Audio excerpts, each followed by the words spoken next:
Hello, everybody, and thank you for tuning in to the Liberty Report. With us today is Daniel McAdams, our co-host. Daniel, good to see you. Good morning, Dr. Pohl. How are you this morning? I am ready and raring to go. Yeah. I wish the problems were simpler, but they're still there. But we will talk about a few of the problems that are going on. And we're going to start off with one of our close allies. We used to fight with them, but they're our close allies. Oh, yeah. And they support us. They support NATO. They want NATO to go in there and clobber the Russians. But we see a report here from the Daily Mail that says that the Brits that we're talking about, they don't sound like a very good ally. Yeah. Will they be sending some tanks over there to help the people in Ukraine? Well, the story is, and the article is saying, fight Russia? Britain has just 40 tanks and around a dozen frigates and destroyers ready to go to war, the lowest figure in modern history. Yeah. So, but they talk tough. So, and that'll intimidate. That's going to intimidate the Russians, you know. So, but it is crazy about all this anticipation of what to do. But it's in a way this preparation for the big war. I think a few months ago or a year ago, I said maybe there can't be a big war because we'll be exhausted from the financial moral crisis and there won't be any energy left. But who knows what, they might resort to bigger bombs if that happens. But if this is true, where countries like Britain, England, United States is not as rich as we pretend, you know, and people claim, what if there's a strike? What if our military, no new members? We talked about that. So we're not in a war fighting mode like maybe in World War II or all. That this might be something that's going to be difficult to really accelerate. Already, even the warmongers are saying, "Hey, we can't do this forever." You know, you hear those stories now, but they're not going to have the monies and a weapon. And I got to thinking, does that mean there won't be a war? No, there can be a war, because if the cause is just, for sometimes the money is secondary. When I think about our revolution, you know, we were fighting the biggest army in the world, but it was morally justified. It was fighting for the homeland, and that's what doesn't exist now. You won't have weapons, and if we continue to weaken, and our closest allies like Great Britain, this means that we're not ready for a bigger, hotter war than ever. And besides, the bankruptcy is going to go on regardless of what we do. Well, you know, Teddy Roosevelt is credited with the old saying, "Speak softly and carry a big stick," which I always thought was kind of good advice. You know, don't be so bellicose. Well, the opposite is now obviously the case with the UK, speaking as loudly as they can, being as bellicose as they can, egging Ukraine onto war, acting tough like they're going to go ahead and go to war with Russia as well. Turns out they don't have a big stick at all. And in fact, as you point out, as we saw in the Daily Mail, they don't have any sticks at all, hardly. They only have 40 tanks that are ready to go to war. They've already given 14 to Ukraine, and they were promptly blown up. So those are gone. So, but they're bellicose. We know Boris Johnson, we know from the former Israeli Prime Minister Naftali Bennett, that there was a deal signed, at least initialed, between Russia and Ukraine very early in the war, which would have ended the fighting right there. And big Boris Johnson, carrying that small stick with a big mouth, he said, "No way, you guys cannot make peace. You got to keep fighting," and that's what happened. So this is a real revelation. I wanted to put something up because now this is from March, so I'm not going to pretend it's from now. But this is, actually it's that first video clip. This is a member of the British Parliament who's talking about, where you might want to put your earpiece in, Dr. Paul, before we start. I think he's on the Defense Committee of the British Parliament. Here he's talking about talking tough. Let's hear him. We are now at war in Europe. We need to move to a war footing. We are involved in that. We've mobilized our procurement processes. We're gifting equipment. We need to face Russia directly and rather than leaving Ukraine to do. do all the work. We are now. Now, this is the classic method of the British ruling class of how they speak. But that is their fantasy. And put on that first clip that you had on for a second ago. This is the reality. All that big talk. We've got to face the fact that we're at war with Russia. Oh, okay. Fight Russia. Britain has just 40 tanks, as you mentioned, Dr. Paul. They have 40 tanks. And now this number, I haven't seen a number this high, but they also point out that Russia is estimated to have lost over 2,000 tanks in the conflict, but it has as many in reserve. So even if you take their numbers, which I think are wildly inflated on their losses, Russia is estimated to have 2,000 tanks, and here comes little old UK with 40 tanks rolling in. I don't know, it doesn't sound like a very even fight. Let's go get them. Let's go get them. Yeah, you and him fight. Yeah, that's what. And who will be the victims? The young people who hardly pay enough attention to stop it. Nope, it looks like there's a march to war. I think what lingers with some of the Brits is, I am never going to be a Neville Chamberlain, I can't ever look like I'm a appeaser. So they go extreme the other, and they don't even have any common sense. But and the whole thing is, your point's the one. there actually was an opportunity to prevent this from happening, but it was the West, NATO again, they really are the ones who started the war, as far as I'm concerned, at this particular point. Yeah, the neocons. Well, this whole thing came out in the British Parliament. Admiral Sir Tony Radakin, he's the chief of the defense staff. He's the head of the military in the UK. Now, he went before Parliament, was giving a little update, and he says at the Commons, that's their House of Parliament, Commons Defense Ministry yesterday, his claim that Britain could provide a division, which is around 17,500 fully equipped troops accompanied by vehicles and artillery, that they could provide just one division was dismissed as a fantasy. So they can't even field one division of troops, 17,500 persons, men in arms, whereas we're looking in Russia, 600,000 at least now, men in arms ready for battle. So they can't even do 17,000. And now this is again from the article. MP Marc Francois told the Mail, Daily Mail, which is the article, it was clear from the CDS, now that's their defense ministry, from the CDS's evidence that armed forces would currently struggle to fight a war with Russia. He says, quote, it is a fantasy to suggest we can provide a warfighting division to NATO. So it's a fantasy that they could even come up with 17,000 troops to face Russia's 600,000 troops. You would think in that situation, you would stop talking so tough, stop acting so bellicose like this MP, and we're at war with Russia. It's stupid and it's foolish. And when we talked about it before the show, you said this kind of reminds me of World War I. This kind of lot of talking. And so far, our side's assuming that the Russians aren't going to really react in a serious manner, because these pipelines being blown up, and there's I think pretty good evidence now that Ukraine didn't blow up the line, and the United States knew something about it.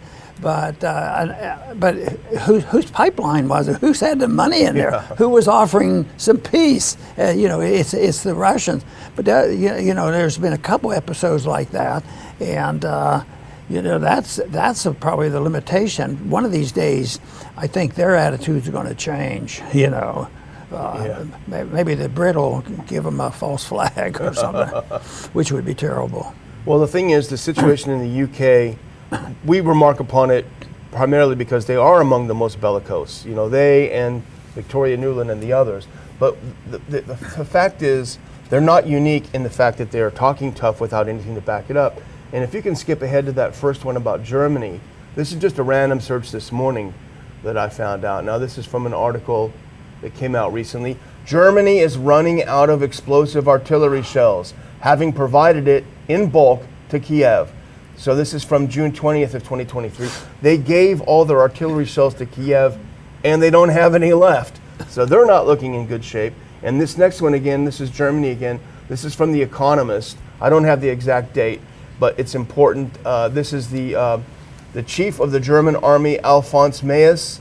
He said, the Bundeswehr, the army that I'm allowed to lead, is more or less depleted. He says, We saw it all coming and we're not able to get through with our arguments and draw implement conclusions, etc., etc. It says, almost a year after the general's much noted post, Germany's armed forces are more depleted than ever, owing to the kit they are sending to Ukraine. And this is the operative quote here from the Economist article. Their stockpile of ammunition would last only a few days, rather than the 30 recommended by NATO. Radio equipment used by troops is 40 years old and analog, and hence easy to intercept. Of its 350 Puma infantry fighting vehicles, just 150 are operational. So they are also in very bad shape, but they're not alone. If you go to the next one, this is from Newsweek, Dr. Paul, just this week, I think. U.S. retirees called in to make Stinger missiles in boost for Ukraine.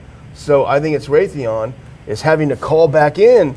These poor old folks, they're down in Florida, they're sipping their nice fruity drinks. No, you got to go back to work, you got to make some missiles. If I had to pick one group of people who probably are the most responsible for this episode over there, which is going so badly, would be NATO. Yeah. Without the existence of NATO, we wouldn't be having this discussion. There may be a lot more trade going on between Germany and Russia. Who knows what would happen? But it can't be more chaotic than it is now. And this is something nobody wants to realize, and they refuse to talk it over. That's why the voice from RFK is at least worthwhile listening to, because he doesn't think we have to do this. And all the way back to Taft, after the war, he didn't even think it was a good idea. Yeah. But they think this is so necessary. It's an illusion, as far as I'm concerned, of what they're doing. But it may be what we hint all the time. Maybe it is about military dollars. Yeah. And that to me is the most criminal thing. Being dumb, you can excuse a couple dumb people for starting wars, but the ones who do it on purpose because they know we're going to build more bombs. Right now, there's somebody sitting back there and say, let's start a business. Yeah. Good money. Let's build more bombs. Yeah. But the limitation will be the bankruptcy. And therefore, I hope our country wises up and decides that our borders are more important than the borders of our empire. But there's such a heavy shroud of propaganda that sort of settled over the American people, and indeed in NATO as well. I was on a radio show earlier today discussing the release on Friday before a holiday weekend of the State Department's assessment of what they did wrong in the Afghanistan evacuation. And it was just very typical, because one of the main things, essentially, if you boil it down, is we kind of basically believed our own propaganda, that the Afghan government would stay in power, no chance that the Taliban would take over, it would take months and we'd be able to get out and everything. So they believed all the lies. And one of the things that I pointed out in this is that they talk about lessons learned. They haven't learned no lessons at all, because they're doing the same thing here. And it's not us saying that Russia is great. It's saying that if you're facing such a formidable force and you really don't have any tanks, you might want to just look for a different solution, back down a little. And here's a funny example I was just going to put up, if you don't mind, Dr. Paul. This is a small example. Put that next one up. This is a small example from Moon of Alabama. This is a fraction of all the articles talking about Russia running out of missiles, Russia running out of missiles. And it's all from the mainstream media, Daily Mail, Mirror, Express, Financial Times, over and over. You can see dozens and dozens. Well, CSIS, which is really the military-industrial complex top think tank in D.C., they came out with a report this week, finally admitting the truth beyond all this propaganda. If we can put this up, CSIS report, Russia isn't going to run out of missiles, after telling us for months that they were running out. So this, I just think, is the danger, regardless of your position on the war, the huge danger of believing this propaganda that's coming out, Yeah. The failure of evacuating Afghanistan is so well ingrained in the political system. We hear a lot about it, and certainly the Republicans are using it, and justly so. Because there were others, when Trump was in office, that had suggested other ways of leaving Afghanistan. But when I think back about the personal experience and reading what was going on and looking at the history of us leaving Vietnam, what I lament is why didn't we learn anything from Vietnam? Matter of fact, it gave an incentive that when George Bush got in office, he says, we got to erase that negative feeling that we had to leave there. Yeah. Well, it looks like Afghanistan didn't erase the dumb policies that they have. Exactly. So there's another scheme. It's called non-interventionism and a little bit of common sense. Yeah. Follow the Constitution, and we'd have a much better world. Yeah, absolutely. Well, our next story is not necessarily a good news story, but it's brought to us by a good friend, so it makes us feel a little less bad. But it says everything you need to know about the U.S. mainstream media. If we can put that next one on. Now, this is Jonathan Turley. He wrote about this morning on his website, and he points out that a CNN host is very upset about the ruling that we discussed yesterday, which is that the government is bound by the First Amendment, right? They can't go to Twitter and say, hey, you need to silence this guy. And it was a very important court case. Normal people who really do love America, like us, are happy and thrilled because we love the Constitution and we love the Bill of Rights. Well, CNN is a whole different kettle of fish. They think it's a terrible idea. They say that we should yield to government censorship demands. How's that? Well, I think of this in context of what was going on with COVID, and they really were able to overtake and take over the whole propaganda machine. But the point that should have been made, which they still haven't made it, I think Jonathan would be delighted to get people to understand this. That when somebody lies and that becomes policy, and they say it's for the greater good, it's to protect us. The whole thing is when they lie, like they had on COVID, it's universal. It's hard to reverse, and they have the sentiment, and so it's been so gradual, and this was a great thing that happened on the court ruling, and try to break that type of system up where the corporations are bosom buddies with the social media, but that's obviously still alive and well, the more laws, I don't think the laws will settle that, because I think they'll just hide it more and do this thing. But this to me is a shame, because they don't realize that when there's a mistake made by any government on anything they do, it affects everybody. Because they always use this argument. Well, you libertarians, you want to deal with your problems and try to have agreements and have voluntarism, all that. He says, but there's a lot of imperfect people out there, and a lot of those contracts are to be paid. But yes, but it involves either you alone or a couple people. But when we give this the authority or ignore it, and the authoritarians take it, then when the mistakes are made, you end up with Vietnam, you end up with Middle East wars, you end up with Ukraine and Syria. I understand that's still going on too. Libya, we still have some oil over there. We have to take care of. Well, the guy is a CNN chief White House correspondent. His name is Phil Mattingly, who Jonathan Turley points out, and he said on TV that, quote, it makes sense for tech companies to go along with government censorship demands. And this is Turley writing, Mattingly admitted that social media platforms, quote, more often than not gave in to censorship demands by the Biden administration. However, he insisted it makes sense and is probably what we should do on public health grounds, is what he said. And if we can go to that next clip on what he said, this, and you've just made this point, but I'll make it again. In fact, actually go to the next one, I think it is. Yeah, go to the next one if you will, sorry. And this is the point you just made that is so important. He said what is striking is not just the blind acceptance that the government should be protecting us from harmless thoughts, but it's also, and I highlighted this, the failure to recognize that the government was wrong on many of these points, while experts were being banned and blacklisted. Now that's Jonathan Turley writing, and that's, as you just said, that's absolutely the case.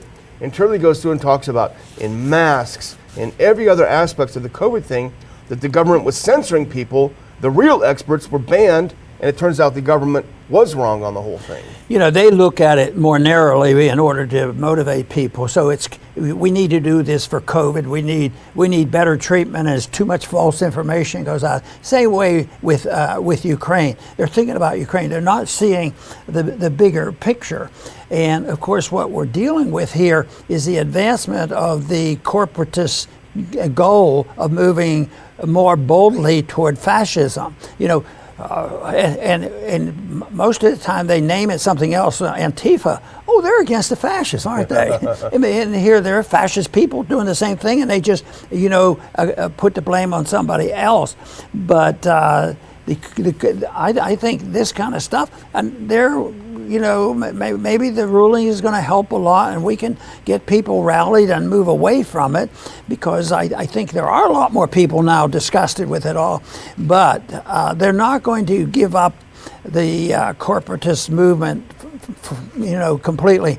And besides, it goes on all the time, probably under every system. Usually it doesn't break out into the news. That's why we have a better chance of more people finding let's not go in this direction, because more people know it now, even though it's been there the whole time. I mean, the time I was in Congress, there was also the big wheeling and dealing, and the lobbyists patrolling the hallway, and all of a sudden, if you were looking for allies who might vote consistently, I used to look for an opportunity. There was one time on a vote, I always laughed about this one.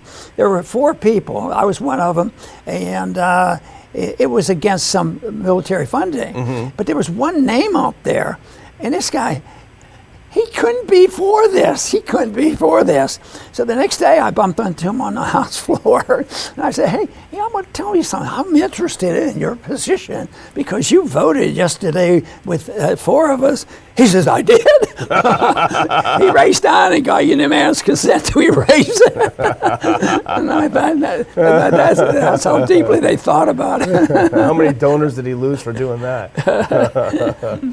Well, let's move on to kind of the third one for today. And this is more of a warning, and I think that you mentioned that you and Chris might take this up in a little more detail. But this is just kind of a heads up. If we can put this next one on.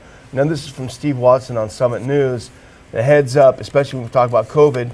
Report, UN Pact for the Future seeks permanent emergency powers for, quote, complex global shocks. Now, we know what the UN and these international bodies did during COVID. They made life miserable for the rest of the world, and it looks like they're going to have a summit in September, Summit of the Future, where they're going to adopt a pact for the future. It doesn't sound like a good future for the rest of us, though. Now, here's a hint at what's coming.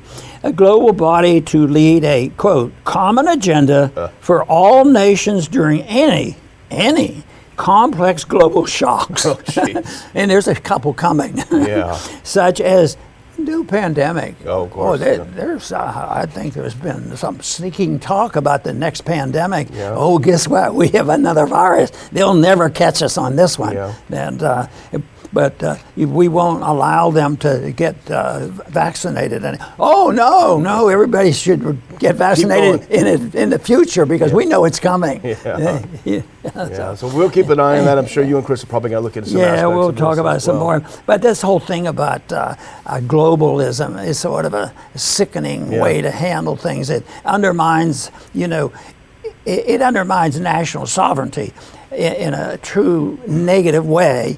But it also undermines personal liberty. So if we have a country such as ours had been, more so, where personal liberty, and a lot of people said nice things on the 4th of July about personal liberty, but everybody knows that there's a dissent between 2 bodies now in this country fighting over the whole issue of even understanding it. And just the point that we talked about, major newspapers and big companies getting together and say, why are you people upset about the government monitoring? How else are we going to get the truth out to the people? That kind of nonsense.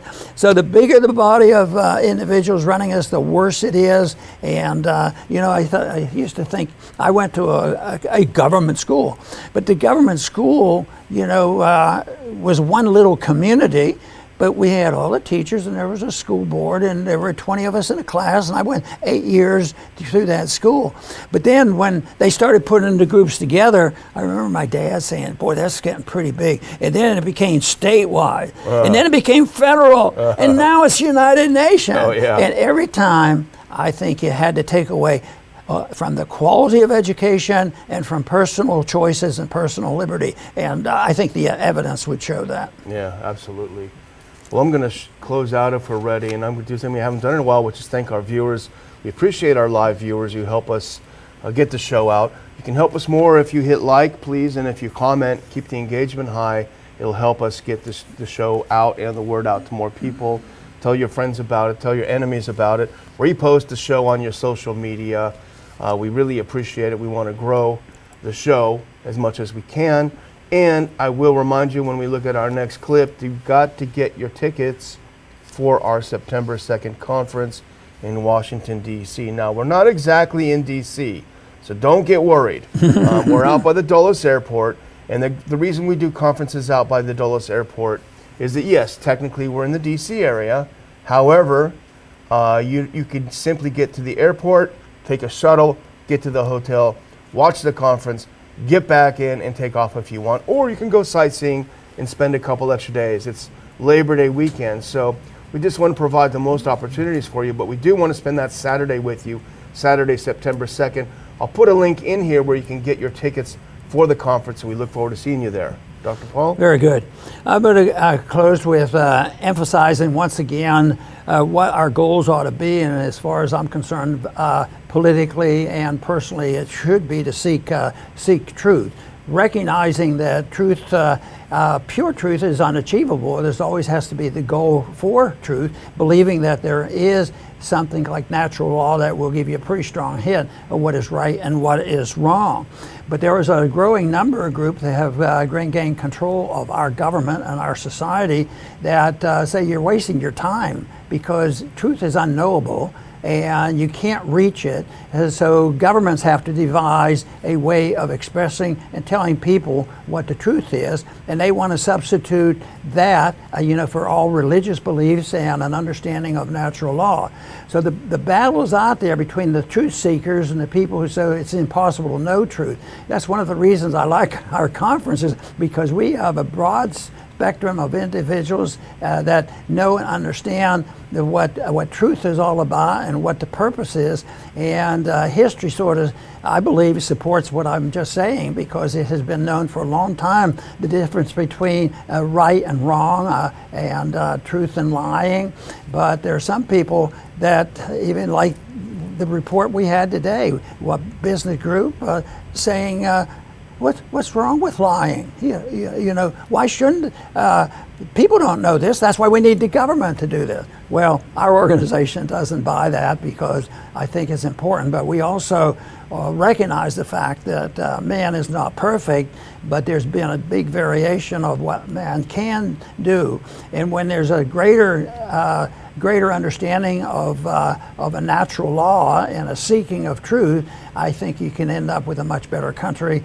We still have, I think, a very, very good country. We've heard a lot of good talking about what we're all about, but I think it was more talk than reality, because I think we have wandered from an experiment that was very wonderful, and that was what came out of our constitutional fight back a long time ago. But this will continue to go on, and half the time, almost, we find things that shows that we are in that direction. A lot of people believe what I'm talking about, and others say, no, I'm with the nihilists, I can make a better living doing that. You can't find truth, but these people will get me a good job. That's the way people get sucked into the Soviet system and all the authoritarian system. But eventually, the government runs out of morality and they run out of financial benefits, and that's when the country has to do something about the situation. Right now, we're at that point. I want to thank all for tuning into this program today. Please come back soon.